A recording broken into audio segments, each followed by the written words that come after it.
Hello friends, I'm John and welcome to my channel, and I'm here to show you how to prune this apple tree. This particular apple tree is at least 150 years old because the person that used to own this property or this land, these thousands of acres around here, originally bought it about 150 years ago. And then they built a house down on some other property down lower, which is no longer there. About 10 years ago, it had large trees growing right through the middle of it, just because it was so abandoned. But this tree was planted, and there's another tree somewhere out there.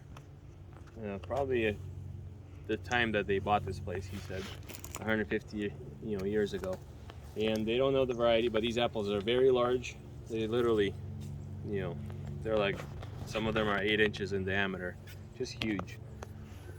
I'm trying to prune this out, because it's a very vigorous tree. It tries to grow up. It has a lot of vertical shoots, but they're not too tall. I mean, they are big, but they're not too tall. I'm trying to get it wide, grow it wide, and then all these down branches, well, they also go down because of the weight of the apples, which actually helps the tree to put on more fruiting buds, and trying to get all that vigor into the fruit rather than into growth of the tree. So it can handle pretty good load on it. And you can see here, by the way, this is a tip bearing variety as well, so it would have flowers and fruits on the tips of these branches. So all these tips are fruiting buds, so it'll fruit right from the tip, from the first nominal bud on this branch. So every branch that grew out last year has a nominal bud on the new growth. So this will be fruit, or at least potential fruit. But anyway, just like all the rest of the apples, so this is last year's growth. This is the year before, 2-year branches, and here's spurs. Right here. So all these are fruiting spurs on older wood, and then it keeps going into the tree. They will be on here once the fruiting spur develops. It'll be here for 11-12 years and produce fruit in the same place. So you don't want to cut those out if you don't have to. On these shorter growth like this, I just leave it because it's potentially going to grow fruit here, and the growth is not large, and it'll probably grow a couple branches out of it and possibly more spurs. If I do cut it off, I'll encourage the growth a little more on here as far as branching, and but I have enough long branches that I can cut them, so I just leave the short ones. In particular case like this, here's a longer branch. I'm just gonna, if you just want to count it, I suppose 1, 2, 3, 4, 5, 6, 7, 8. So leave about 8 buds. So first 3 or 4 might be branches. Usually about 3 of them are branches, and the rest will be fruiting spurs for next year. So they won't grow fruit on them, but they'll start developing a spur for next year's fruit. And if the branch is lower, I cut it to the one that's facing up, because it'll grow out. It's going to try to, naturally tries to grow up first. So this is the strongest one, so it'll grow up the fastest, more vertical. So as it grows up like this, it can kind of start bringing the tree in this direction. If you cut the one that's low, it's going to grow downward first, to the if you're cutting it to the lowest one. So it's going to be the strongest out of the all of these, and it's going to grow first kind of this way, and it will go right back up. The second one is going to be less vigorous, so it'll be a little longer this way. The third one might just be straight, horizontal, or if this is the vertical bud, it might be a vertical bud. So, but either way, I don't pay attention too much to it because there's so many branches. I can always cut it off. If you pay attention and count each one, it'll take forever to prune the tree. So just cut it. Don't cut it directly at the bud or way too far. If you cut it far, it's probably just going to dry and be a dry branch here. So I don't know, about ½ inch or so. Cut it. Good enough. It's not too much science to this. Just don't cut these off. These are your fruiting spurs. This will produce fruit for 11, 12 years in the same place. It'll grow up, it'll grow maybe a quarter inch. It'll grow maybe a quarter inch. Right here, this is the fruiting spur. Can you see it? Yeah, so that's a fruiting spur. You don't want to cut these off. These will produce fruit. You know, and there's a fruiting spur on the tip of this branch right here. Yeah, you don't want to cut this branch because that's fruits right there. It might develop a few little branches off of it or leaves, but that's how you cut this, and then you just go, you know, follow these long ones. There's a fruiting spur on the 2-year-old wood, and then this is a transition. You can tell this is last year's growth right here, and this is the year before. See how it changes on this node right here? Changes the color. There's this ring. There's a ring right here, and it goes from this like shiny, darker, reddish, greenish, depending on variety, but it will be shinier, shiny bark, and then goes into more drier, lighter looking, you know, scraggly bark. And if you keep going further back, it gets more dry. But you know, this is last year's growth, the year before, and then find another ring. This is the 3rd year, and it keeps going back and back to the beginning of the tree. But this I'll leave. There's no sense of cutting this. This one is fine, but there are some long growth. So here's some longer growth. You know, and maybe even this one might not even have fruit on the end of it. You know, just because of the size of that bud, but it might still swell and have fruit on it. You probably see it. But the fact is that this branch is long, much longer than I need it to be. I need them to be within 12 inches or so, approximately. So half a branch, depending on the growth, but I only leave about that much, about 8 to 10 inches. You know, this one I can leave. It's thinner. It has a fruiting bud. I'll leave this one. And then the branches that hang too low, because with the weight they're gonna touch the ground. You know, you can just go back. You know, this one's too long, even though it has some fruiting buds on it. But I'll cut it up to here, just so there's space. You do want the fruits here. It's easy to pick, but you don't want them touching the ground because then that encourages disease and various funguses. So I'll trim those. You know, here's one, and if you kind of push on it, see how it reaches the ground somewhat. So even though it has fruiting spurs on it, but I'll cut it down to a horizontal small branch. You know, same as this one, I can trim it so it'll grow fruiting spurs here instead of encouraging growth downwards in length. You know, here's a good example. Same thing. This will touch the ground, even though it has fruiting spurs here. I'm just going to trim it to the next branch back. This one, same thing, will touch the ground. I'll trim it to side branch like this. And then if you go here, this branch will completely touch the ground with the fruits. So I'll find the nearest place with fruiting spurs and probably cut it off right here to these ones. So there's a few fruiting spurs on there. They'll produce fruit. You know, trim up anything broken, anything dry, get that out. And then if you keep going around the tree, same thing, just prune everything up that's just growing out too long. But then once we start getting up into the canopy up higher, they sell this at most of your you know, landscaping or gardening or any kind of nurseries or hardware stores or online. It's made by Fiskars. It's adjustable. This is a pruners that you can actually reach with, so you can change any angle on this however, you know, is easier for you. Tighten this up right here, right there. Tighten that up so it doesn't move. And it has this handle that you pull right here, and it pulls on that piece of chain. You can see it pulls on the piece of chain and cuts. It has good leverage for cutting, you know, 1/2 inch, 3/4 inch branches really easily. So So this is how you do it. Just pull down on the handle, and that's it. And you hold it by the bottom. So it's spring loaded. All you do is just give it a nice pull and it cuts it. So if we go look up here, here's a side branch. You know, here's a branch growing down with a whole bunch of fruiting spurs on it. Here's a side branch that comes out and, you know, keeps going on. I'm just actually going to cut it off to the nearest fruiting spur right there. It's a thicker branch, let it harden up.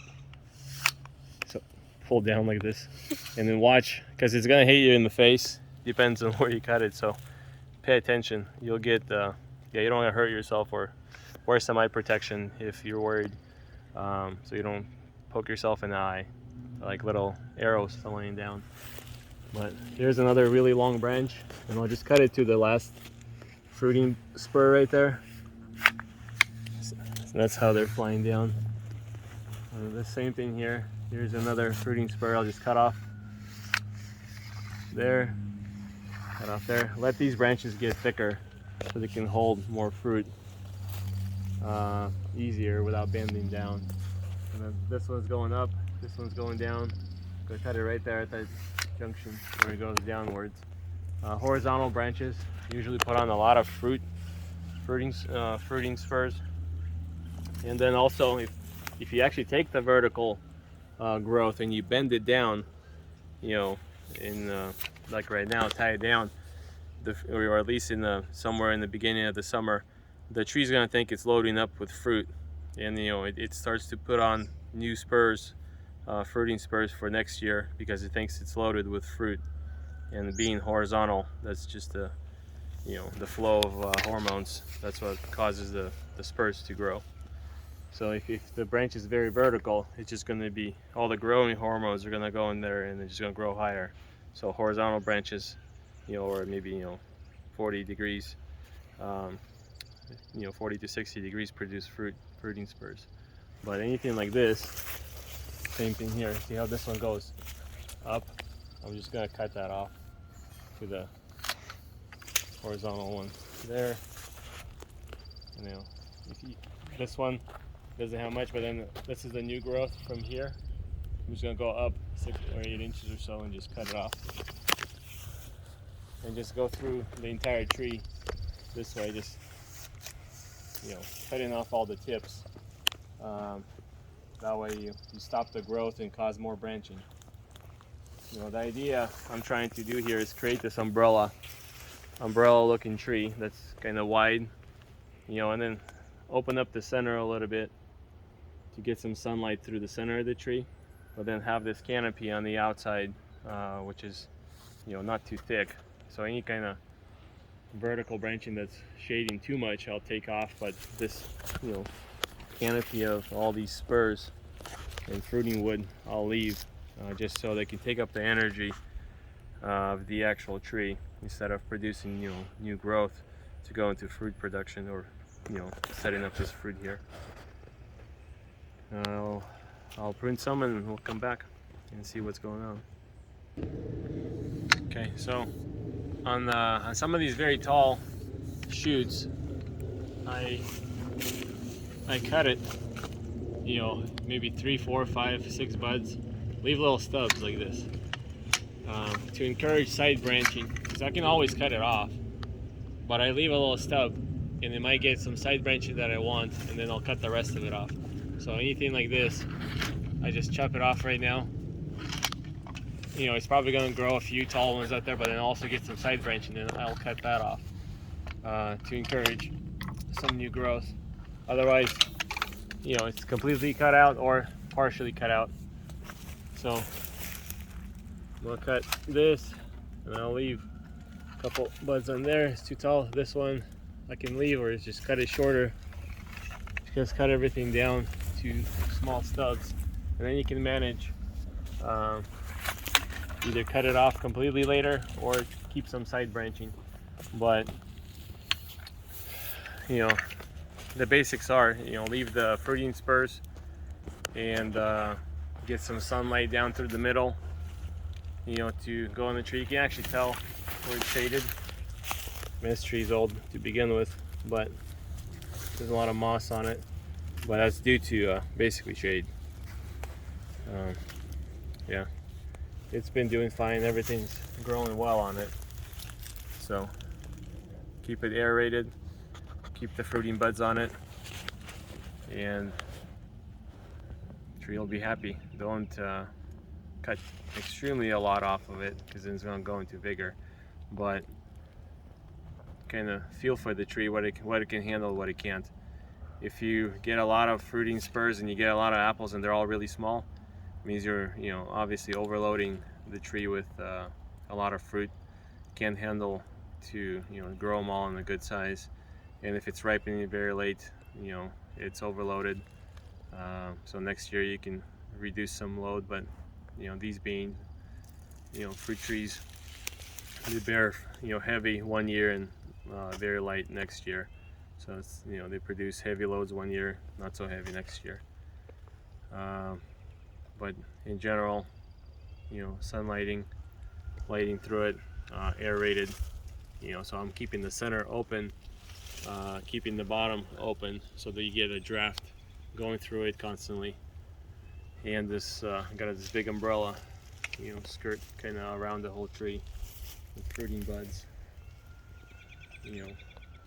And the basics are, don't let it get all grown up in moss, and do not have enough airflow.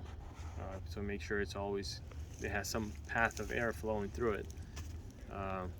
Don't shade it too much, and have a feel for the root. Just give it 1 year, see what it does. Give it next year, see what it does, and adjust from there. Other than that, if you have any questions, post comments. I'll try to make a video.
These fiskers, it's amazing.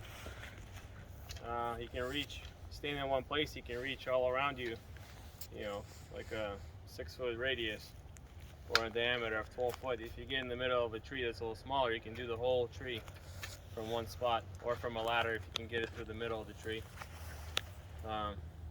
It's really, really convenient. You can adjust, once again, the angle, and then reach out, and cut. Oh, if you can't reach there, there's a puller right here. Just pull on that and just cut all your branches from far away, as far as you can reach.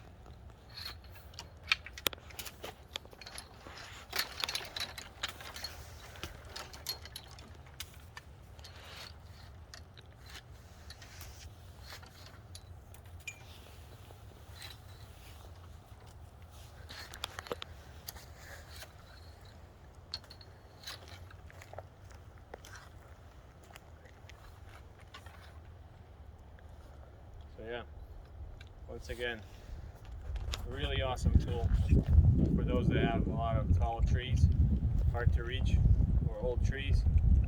This works amazing. Okay, so this tree is now pruned. It's going to have plenty of fruiting spurs, flowering buds, and then I cut the center out from the inside, so I have plenty of airflow from the middle. All my branching is on the outside.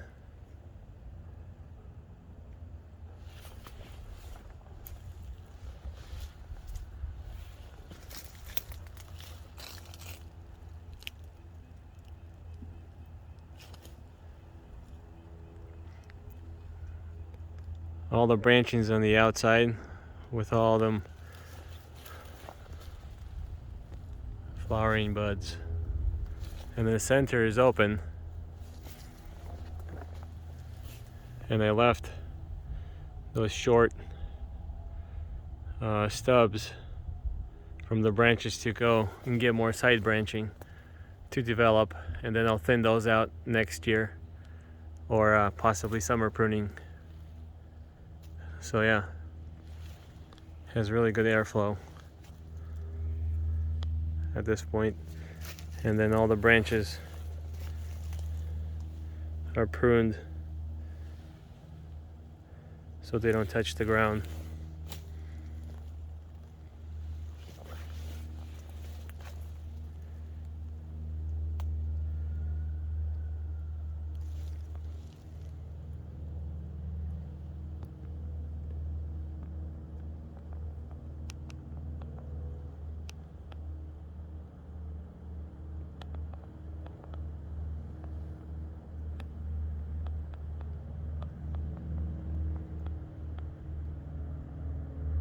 Well, there you have it. You know, that's how I prune my apple tree. It does very well, produces good apples, good crop, and Fiskars makes a really good tool. This is the Fiskars Power Stroke. You know, if you need one, go out and get one. It'll save you a lot of headache. It's around $40, I believe. It's not even that expensive. Yeah, you know, go out there and get her done. John with you. So if you like the video, please subscribe. You know, hit that bell, as you know, as it'll help you get new videos. And if you like it, you know, like the video, don't forget and subscribe and share. And I'll see you on the next video. My name is John, and good luck planting and pruning right now. Take care. Bye.